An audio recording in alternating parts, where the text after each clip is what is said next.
Dragi prijatelji, pomaže vam Bog. Dobrodošli u emisiju Pitanja i odgovori u kojoj dr. Miroljub Petrović odgovara na naša pitanja. Dr. Petroviću, pomaže Bog i dobrodošli. Bog vam pomogao, hvala na pozivu. Imam pitanje za Miroljuba. Kako je nastala Eva? Postoje razne teorije kako je nastala Eva. Eva je nastala od Adama, znači sad tu postoje rasprave oko toga kako je Eva nastala, od kog Adamovog dela tela. U najvećem broju prevoda kaže da je nastala od rebra. Međutim, postoje neke druge teorije. Poznato je da mnogi sisari imaju kost, znači muški sisari imaju kost u okviru svog polnog organa. Muškarci nemaju kost u okviru svog polnog organa, ali mnogi sisari imaju. I određeni teolozi, poznavaci hebrejskog jezika, kažu da tekst koji se tu spominje ukazuje na to da Eva nije nastala od rebra Adamovog, nego da je nastala od te kosti Adamovog polnog organa. Tako da postoje razne interpretacije, ali ono što je sigurno to je da je Eva nastala od Adama. Sad na koji način, to je tehničko pitanje, oko toga može da se vodi polemika i priča. Koga interesuje može da pročita na internetu pa da se informiše. Eto, ja kad sam pročitao to, bilo mi je ovako u prvom trenutku šokantno, ali kad sam pogledao hebrejski tekst, znači, zanimljiva tema, ko hoće može da istražuje. Kako je vaše mišljenje o Alexu Jonesu i Joe Roganu? Za tog Joe Rogana ne znamo, što se tiče Alexa Jonesa, zanimljivo je da je on veliki kritičar Amerike, onoga što se radi u Americi, tajnih društava i tako dalje, ali nikad nije kritikovao rimsku crkvu. I zato ga mnogi povezuju sa jezuitima, da rade za rimsku crkvu. Tako da, ovako, tip je zanimljiv, iznosi neke podatke interesantne, ali nikada nije ništa rekao, napada tajna društva razna, masoneriju, iluminate, ove, one, tako dalje, ali nikad nije spomenuo rimsku crkvu, to je vrlo zanimljivo. Poštovani, dobar dan. Pratim vaša predavanja i hteo sam da vas pitam, nekoliko puta dnevno se molim Bogu, idem redovno u crkvu, otac mi je sveštenik, ali ja se redovno molim Bogu da se vrati u rodni grad. Pre 3 godine smo se preselili, ali ko da nema usleha, molim vas za vaše mišljenje i savjet. Tamo sam skoro svaki dan išao u crkvu Svetog Teodora Vršačkog i šetao u šumi. Hoće da se vrati tamo gde je odrastao, verovatno. Ne možeš sad, možeš ti da se moliš Bogu, to je lepo, ali nekada u životu moraš da preuzmeš stvar u svoje ruke. Znači, pokreni posao, budi nezavisan igrač i onda se ti seli da živiš gde ti hoćeš. Tako sam se, moj otac je tugovao za rodnom kućom, gledao je svaku priliku da dođe u selo gde je rođen, gde je odrastao, a živeo je i tako provodio je godišnje, možda 2 meseca u svom rodnom selu, tugovao je za svojim rodnim selom, nije se nikad vratio da tu živi. Ali evo, ja sam došao tu gde je on rođen da živim, uzeo sam stvar u svoje ruke, pokrenuo posao, mislim, nema neke velike pare, živim skromno, ali kad si svoj gazda, onda možeš da živiš kako hoćeš i gde hoćeš. Kad nisi, tvoj otac kao sveštenik, on radi u crkvi, a crkva je sistem, gde ga crkva stavi, tamo je on, tamo će da službuje. Ono što je zanimljivo u zvaničnom judaizmu, što mi se sviđa, to je da postoje jevrejske opštine, kao što postoje crkvene opštine u hrišćanstvu. I sad u jevrejskoj opštini, jevrejska opština, na primer, gde se formira, ona određuje ko će da im bude svešteno lice, ko će da bude rabin. Znači, ne određuje im s polja neki faktor, neki vrhovni rabinat i tako dalje. Nego oni određuju ko će da im bude rabin. I to se meni sviđa. Mislim da bi, mislim, tako je bilo u početku hrišćanstva. Znači, bile su crkve na lokalu gde je lokalno sveštenstvo, gde je lokalni narod određivo ko će da im bude sveštenik. Tako da, a sad ovako ti imaš sistem i gde te centrala stavi, tamo ćeš da budeš sveštenik. Kraj priče sad, pošto ti otac, nekome je otac vojno lice, nekome je otac inženjer, radi u nekoj firmi, firma ga stavi tamo da radi u neki grad. Budi srećan, eto, imaš glavu na ramenima, uzmi stvar u svoje ruke, pokreni neki privatan biznis, pa živi da ti se sviđa. Poštovani gospodine Petroviću, imam 39 godina i upoznala sam čoveka sa kojim mogu da ostvarim porodicu. Šta mislite o trudnoći, porođaju sa 39-40 godina? Zdrava sam i nisam imala neke bolesti. Nikakav problem nije. Ako ste zdravi, možete da imate decu sa 39. Ja znam ženu, najstarija žena za koju ja znam da se porodila, mislim, ova koja živi u našem vremenu, je jedna žena koja je imala 56 godina, se porodila. Zdrava žena, tako da 39, žena zdrava, samo napred. S tim što preporučujem, znači da konsultujete babicu koja radi kućni porođaj i da se porodite kod kuće, to je ono što bih preporučio, govorio sam o tome u serijalu. Preporučujem babicu Divnu Miljković. Znači, ona se bavi jogom, to preskočite, nemojte da radite te vežbe, ali radite vežbe ove obične kod kuće, ali bilo bi dobro da uradite kućni porođaj i to je najbezbednije i nema nikakvih problema. Da li je nostalgija dobra stvar? Pa naravno da jeste. Kad prestaje nostalgija, onda znači da su ti otupala čula. Ovako odeš u nedođiju, budeš gastarbajter i tuguješ za otadžbinom. I Bog ti je usadio mehanizam da tuguješ za onim što je dobro. Ali ceo sistem te nagovorio da odeš tamo gde je loše, zbog para. A tvoja duša traži nešto drugo, jer sreća nije u novcu. Za srećan život i kvalitetan život ti ne treba novac, trebaju ti znanje o životu. Ti kad imaš znanje možeš svuda da se adaptiraš i da napraviš sistem, ali ne možeš ti ovim ljudima koji ništa o životu ne znaju. Treba mi velike pare, treba mi početni kapital da pokrenem posao. Ne treba ti početni kapital, treba ti znanje, prijatelj. Ti kad nađeš nekog čovjeka koji zna posao, poskidaš fazone. Sjećam se kad mi je pričao doktor Milisav Nikolić, tamo u Čačku bio neki njegov prijatelj, ne znam, još uvek ima, zove se Budža, ne znam kako ima, Budža. I to je bilo pre, ne znam koliko, 30 godina i više, razumeš. On je automehaničar. Sad, da li on Budži kola ili pa ga zato zovu Budža ili šta je. U samom slučaju, taj tip, on, kako se zove, on nije imao autoservis. Razumeš? On nije imao autoservis. Nego ono kad ga pozovu, on dođe kod tebe kući i rešti, razumeš? Ali čovjek je uvek ima u džepu po 2-3 hiljade evra, razumeš, uvek. Ili u ono vreme 2-3 hiljade maraka.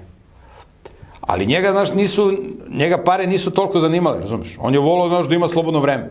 I onda kad mu prifale pare, on se uključi, znaš, da radi posao. Znaš, onda ga zovu i onda on po kućama dođe, znaš, dođe kući i popravi ti auto, razumeš? Ne treba mu nikakva skalamerija, garaže, kanali, on to sve improvizuje, razumeš? Čovjek zna znanje.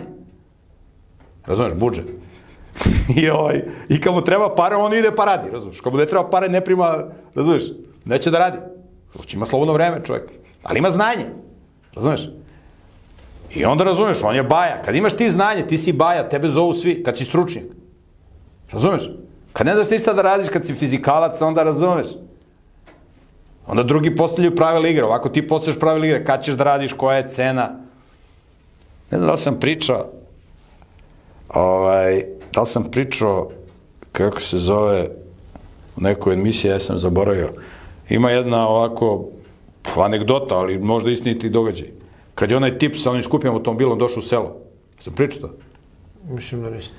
Došao neki, kako se zove, tip sa skupim automobilom, prolazi kroz selo i u sred sela mu ustane auto, neka mečka, razumiješ, Mercedes, neka S-klasa, nemam pojma. I pokrimo se auto. I sad tu u selu bili neki automehaničari, razumiješ? I oni, znaš, tamo jedan, drugi, treći, peti, znaš, ne može niko popravi kolo. Razumeš? Pa kaže, šta ne znam, pa kaže, nema. Kaže, ima, kaže, tu neki automehaničar Mića, ili ne znam kako se zove, Mića, valjda. Kaže, ima Mića, ali ne znam, nije tu, nema, ne javlja se na telefon. Razumeš, jedno još onda pogleda. Kad ide Mića auto niz ulicu? Evo ga Mića, razumeš? I dolazi Mića. Mića, dođi vamo. Šta je, kaže, ba evo, pokvario se auto, ne možemo popraviti. Ajde, skloni se za njim. Digne, otvori haubu, otvori on haubu, zavuče nešto ruku dole, ck. Ajde sad upali auto. Zm, auto radi komina, pali komina, razumeš? Kaže prijatelju Mića, hvala ti puno, Kaže, šta sam dužan? Kaže, 200 evra. Kaže, kako 200 evra, čoveče, radio si 3 sekunde, samo si točno nešto i 200 evra. Kaže, prijatelju, ne naplaćujem ti ja, kaže, moj rad, nego ti naplaćujem iskustvo. Znanje. Opa. Znanje ti naplaćujem, bato. Znaš, koliko mi je trebalo da ja steknem malo znanje, bato. Rad, ne naplaćujem ja rad. Ja naplaćujem znanje. Razumiješ? Upravo čovjek. Čovjek, 200 evra, bato. Kaj priče? Tako da ti kad imaš kefalo, bato, kad imaš znanje, razumiješ? Ljudi ne pitaju za cenu. Spašavaš živote. Popravljaš, on tamo u sred sela ne može da stigne, mora da ide tamo. Razumeš, ko ženske, razumeš, ide da došao, vraća se gastarbajter sa, razumeš, da pokaže novu mečku što je kupio na leasing. Sad će Mića da ti to reši, vato, 200 evrića. To se tako radi, vato. Tako da ključ je znanje, razumeš. Pozdrav, da li Miroljub može da mi odgovori na pitanje zašto ja ustajem iz kreveta noću, buncam u snu i radim puno stvari, ali ja toga nisam svestan. Naprimjer, sinoć mi se desilo da sam iz ležećeg položaja samo seo na krevet i tako stajao, pa mi je brat rekao, desi brate, ja sam tam nešto promrmljao, pa mi je rekao, što ne spavaš? Ja sam se tad odmah vratio u krevet. Prijatelju, situacija je vrlo jednostavna za objašnjenje, ali nije laka za izlečenje. Znači, opsedaju te demoni, znači to je klasičan primjer opsednutosti demonima, zato što živiš nemoralno, ne moliš se Bogu, razumeš? Znači, moraš živiš moralno, da se moliš direktno Isusu Hristu da te sačuva demona. Kraj priče. I to u toku dana više puta u sebi, molim ti Isuse Hriste, sačuvaj me da vam sedneš da jedeš. Kažeš u sebi, hvala ti Isuse Hriste što imam da jedem, što si dao da jedem. Da Bog nije dao da to izraste iz zemlje, ne bi nikad ti imao da jedeš. Možeš ti da zalivaš i da seješ i da sadiš koliko hoćeš. Ako Bog ne da, ne može da izraste. Jedini koji se ne zahvaljuju kad jedu, to su konji, magarci, psi, mačke. Oni se ne zahvaljuju. Jer oni ne znaju da je to Bog stvorio. Čovjek treba se zahvaliti. Sedneš za volan, pomoliš se Bogu da ne izleti neka pijanica, neki ludak. Razumeš? Znači, moliš se direktno Isusu Hristu da te sačuva demona i moraš moralno da živiš. Znači, da prestaneš da gledaš pornografiju, da prestaneš da gledaš utakmice, američke filmove, gluposti. Imaš dobre američke filmove, uđi na sajt biblijskifilmovi.com, imaš puno filmova sa moralnom porukom, koji nisu ono nešto, neki crkveni nešto, nego filmovi, radnja, akcija sa moralnom porukom, gledaj takve filmove.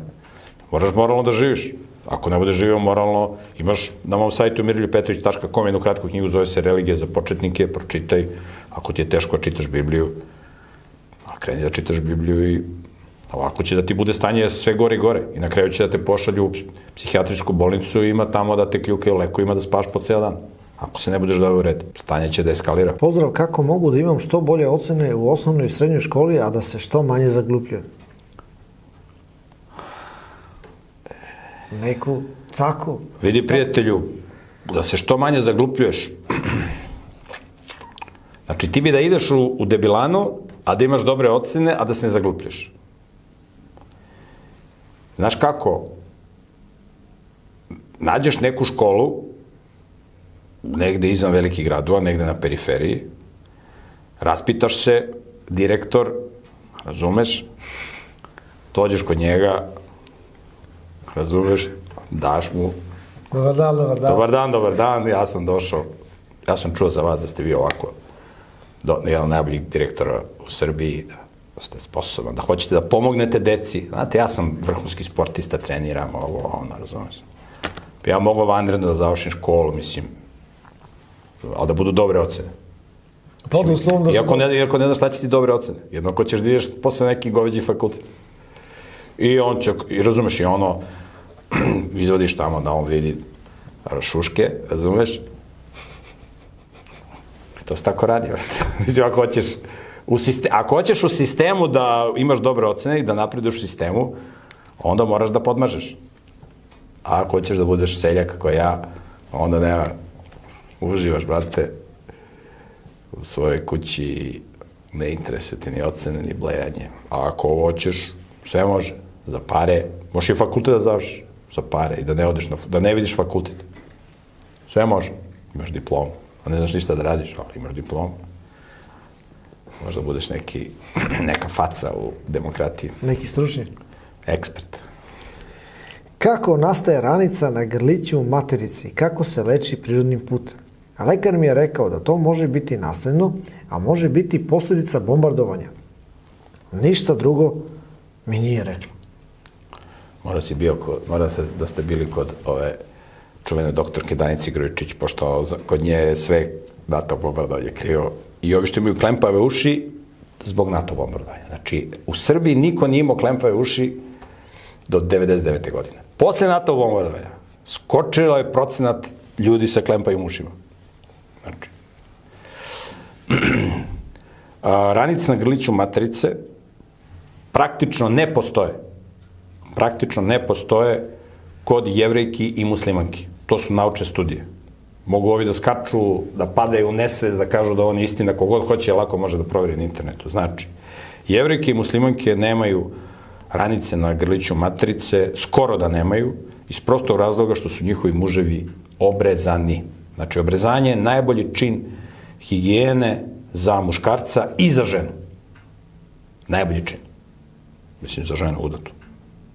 Ja da sam žensko, znači, nikad se ne bi udao da sam žensko za neobrezanog muškarca. Znači, to je, mora da bude karakteran, sve obava, da ima neki biznis, mora da bude obrezan. Znači, brate, Medi Group klinika, javi se tamo doktor Kojović, doktor Aleksić, ima i drugih, košta negde 250-270 evra, bezbolni rutinski zahvat pod lokalnom anestezijom, kraj priče. To je moj savjet. Znači, problem se rešava zdravim životom, mogu da se koriste vaginalni umeci od belog luka. Imate o tome objašnjeno u knjizi Lečenje neizlečivih bolesti od doktora Šulca, a imate u knjizi Čudo izlečenja na strani 89, kako se koriste vaginalni umeci od belog luka, ali ključ je da se apstinira od odnosa sa neobrezanim muškarcem. To je moje mišljenje, koliko god da se nekome sviđa i koliko god da će neko da pada u nesvest. Isus Hristos je bio obrezan, apostoli su bili obrezani, svi proroci su bili obrezani, svi pisci Biblije su bili obrezani.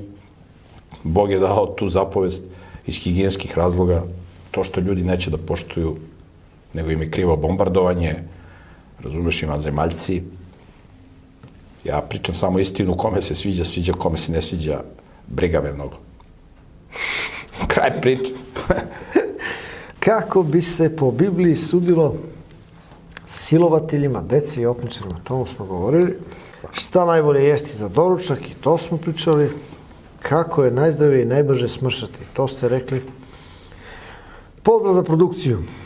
Šta Miroljub misli da žena može da nosi tokom leta kad je mnogo vruće napolju? Da li sme da koristi kratke haljine i majice bez rukava? Da li je to normalno ili ne?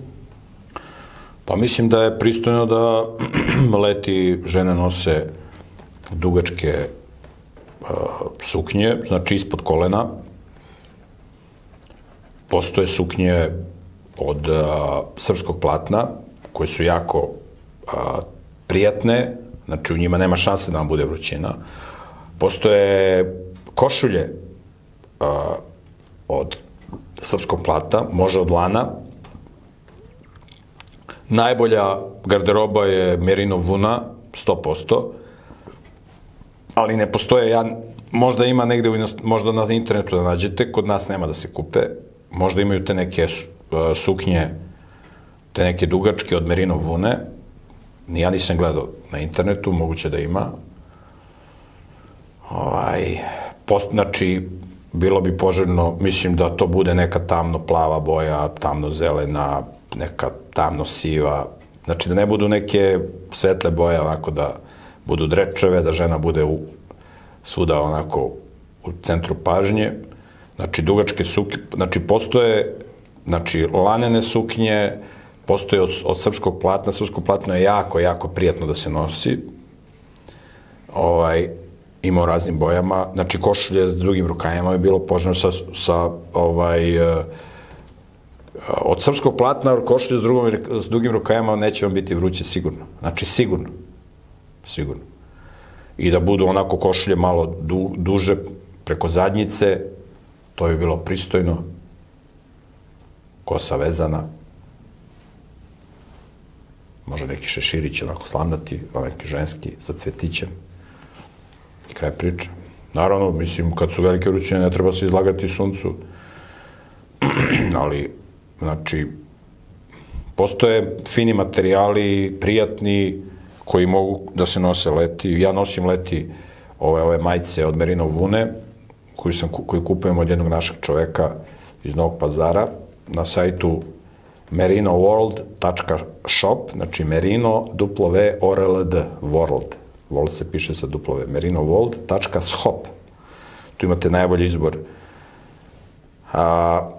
garderobe od merino vune, ali nema košulja, nema suknji, imaju majice, imaju donji veš, preporučujem. To je to. Zar veče gusala nije blejanje? Kako sviranje gusala može uticati na stvaranje dobrih ljudi? Pa vidi, prijatelju, tebi mozak očigledno u alfa režimu kad postaviš tako pitanje. Razlika između koncerta guslara i koncerta bilo koje druge grupe, ove popularne, ovo što imaš po areni, u SKC-u, Domu omladine i tako dalje.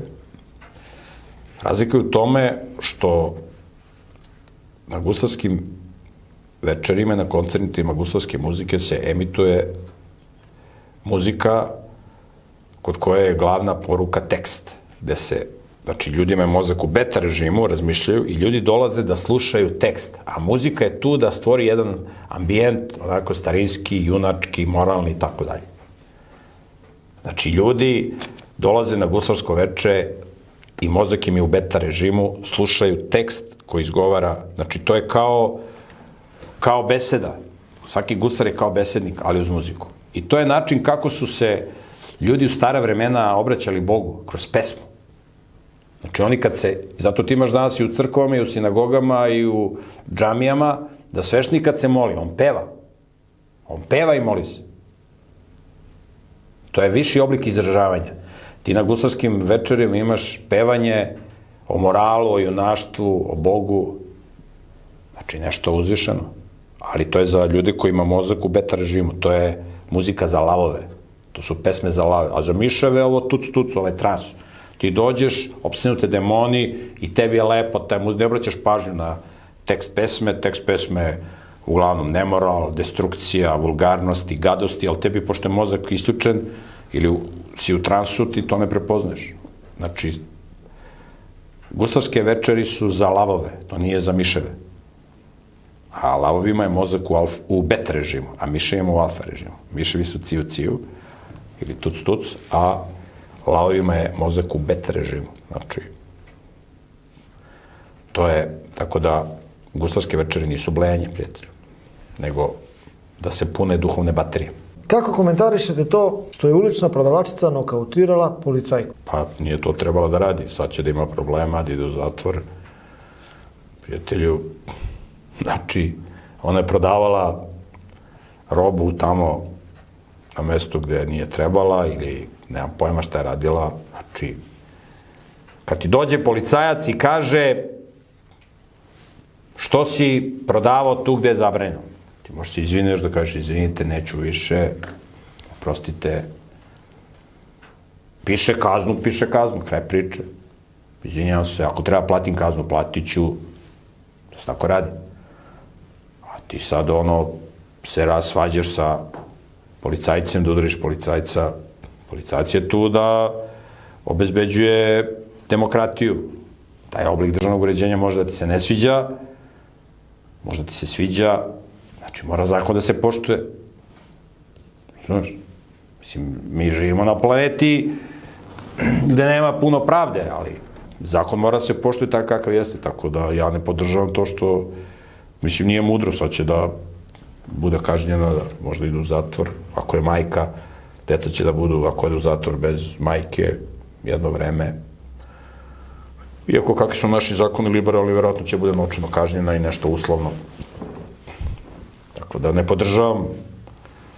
Ja ne podržavam da neko fizički napada ni novinare Blica, ni B92, koji su najgori ljudi u Srbiji.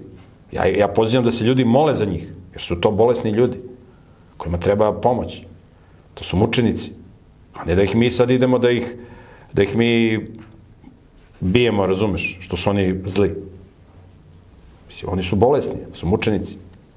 Razumeš, i ovi drugi, i ova goveđa opozicija, razumeš. Tako da, jedini koji može da bije, to je Bog. Kad on uvede teokratiju, onda je druga stvar. Onda mogu razbojnici da se lemaju. U demokratiji ne smeš nikog da lemaš. Jedini koji smeje da bije, to je okupator. Razumeš, Evropska unija, NATO pakt, oni jedini smeju da biju. Oni mogu da pljuju, da vređaju, moraš da ćutiš, da trpiš, da se moliš za svoje neprijatelje, da im Bog razbistri To je što možeš ti u okupaciji, u demokratiji. A ti da napadneš policajca. Moraš poštuješ zakon. Kakav je, ne sđat se. Idi u šumu, idi u selo. Prodaj svoju robu preko interneta. Ako dođeš na pijacu, moraš da platiš tezgu. Sa strane ti plaćaš, razumeš, taj komunalni policajac je tu da naplaćuje, razumeš, da obezbeđuje da se naplaćuje tezga i tako dalje. Od te tezge se finansiraju čitava državna birokratija. Svi ovi, razumeš, poreznici, administracija, oni. Prijatelji emisije, pitanja i odgovori su paket zdrave hrane koji možete poručiti na broj telefona 063-732-7738, paket zdrave hrane za 7 dana, integralne palačinke, integralni hleb i integralne vekne koje možete poručiti na broj telefona 0601674409, sutura.co.rs Radovanović Milorad iz Bajine Bašte, broj telefona 064-311-4503, znači Cutora iz jednog komada. Ognjište, sajt, preporučujem toplo, Ognjište Srpsko, sajt koji se bavi tradicionalnim zanatima, restauracijom gusala, pravljenjem gusala i tako dalje. Vlasnik je Šević Aleksandar. Njega možete kontaktirati na broj telefona 061-114-1197. Obavezno da pogledate taj sajt. Evo, on nam je poslao ovaj suvenir, poklon da kupite nekom kada idete u goste. Topla preporuka. Ove male gusle i čutura, dobitna kombinacija. Tu on pravi kalafoniju za gudačke instrumente, originalna receptura, 100% proizvodi Srbije. Ovo smo juče dobili, ja sam probao, ovo je fenomenalno. Ovo je predobro. Kozji sir, sušeni, organski, pravi domaćinstvo Vasiljević. Broj telefona 061-243-5312. Uz integralne palačinke, integralni hleb i paket zdrave hrane, ja mislim da vam više ništa ne treba. Ima namaz slani, domaći slani namaz od pečenog kikirikija sa dodatkom sušenih začina i hladno ceđenog suncokretovog ulja. Ima to i sledeći namaz je namaz slatki od suncokretovih semenki sa dodatkom rogača, meda i hladno ceđenog suncokretovog i kokosovog ulja. Proizvodi puni domaćinstvo Vasiljević. Ja sam lepo rekao, Vasiljević iz Gornjeg Milanovca. Još jednom ću broj telefona 061 243 5312. To su prijatelji.